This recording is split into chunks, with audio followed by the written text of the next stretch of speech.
of people who took 14 years to release Chrono Trigger in Europe. By the time this video goes up, PT will have been taken off the PlayStation Store. Now, I don't own a PS4, nor did I decide to invade the home of a friend who had one, and now that Silent Hills, the game PT was teasing, has been cancelled, I'll probably never be able to play it. I can almost understand this. The game was made to promote an upcoming product. With that upcoming product gone, Konami has no reason to keep paying the fees that keep PT up on that store. But it's a shame. This was a well-received effort that many of us are not going to be able to play now, until the inevitable slew of PS4s with the game installed hit eBay.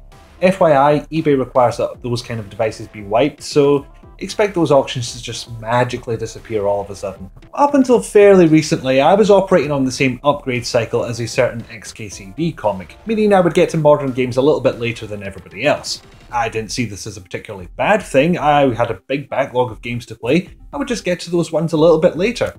Now I have to wonder if I'm going to be able to access those games by the time I've finally upgraded.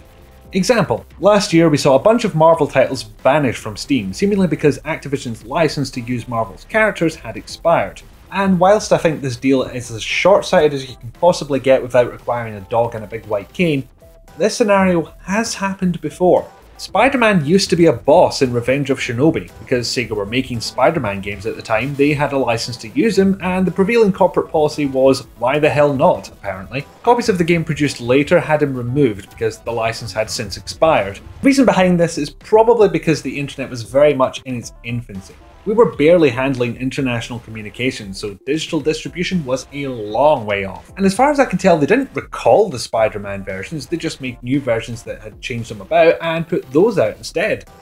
And several other updated versions that removed Batman and Godzilla, but that's another topic for another time. Point is, it was much harder for a court to say, you're still selling that game without going and visiting every single store.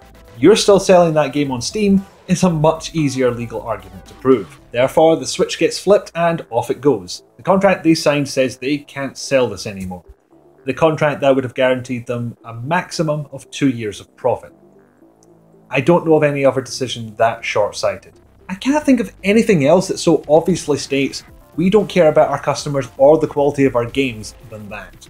And then we have the legal volcano of Silicon Knights versus Epic Games. Short version is thus.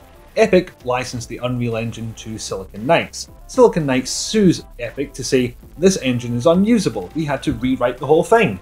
Epic countersues saying, no, you're just using our engine without royalties. Epic won that lawsuit, and Silicon Knights therefore had to recall every single game that used the offending code. Which more or less turned out to just be Too Human and X-Men Destiny, so maybe not that big a loss. You can probably still get a second-hand copy on disc, but that price is only going to go up. The sad thing is, a lot of these scenarios are down to human stupidity. Someone did the stupid and we've potentially lost a game forever. It's not limited to video games, of course. The BBC have lost many of their original programmes by rewiping and reusing the tapes, as well as their storage in a bonfire method. Even museums have lost exhibits in a fire that they started to burn exhibits. And that's only the ones done on purpose. It's estimated that 50% of American films made before 1950 are lost. Something like King Kong may be missing the original camera negatives, but they still have a watchable version. We're talking about some of the first films ever made, and they are just gone forever.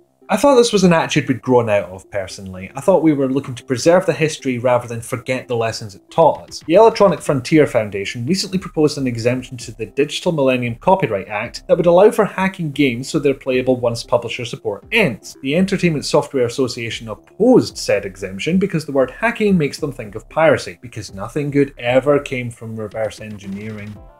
Nope. Nothing at all. And now I get to the really ridiculous example. Owners of John Deere tractors have found that they're unable to tinker or even repair their own vehicles because, according to the manufacturer, they own them. Not the person who bought, not the person who paid, the manufacturer owns them. What they've got is a license for use for the lifetime of the vehicle. Because there's a little bit of code that runs... No, I don't get it either. Unfortunately, that's kind of the same way as, say, buying a game off Steam works. You have a license, it can go away, they can take the game off. You don't have it anymore. You don't have the money either. Kind of depressing when you think about it.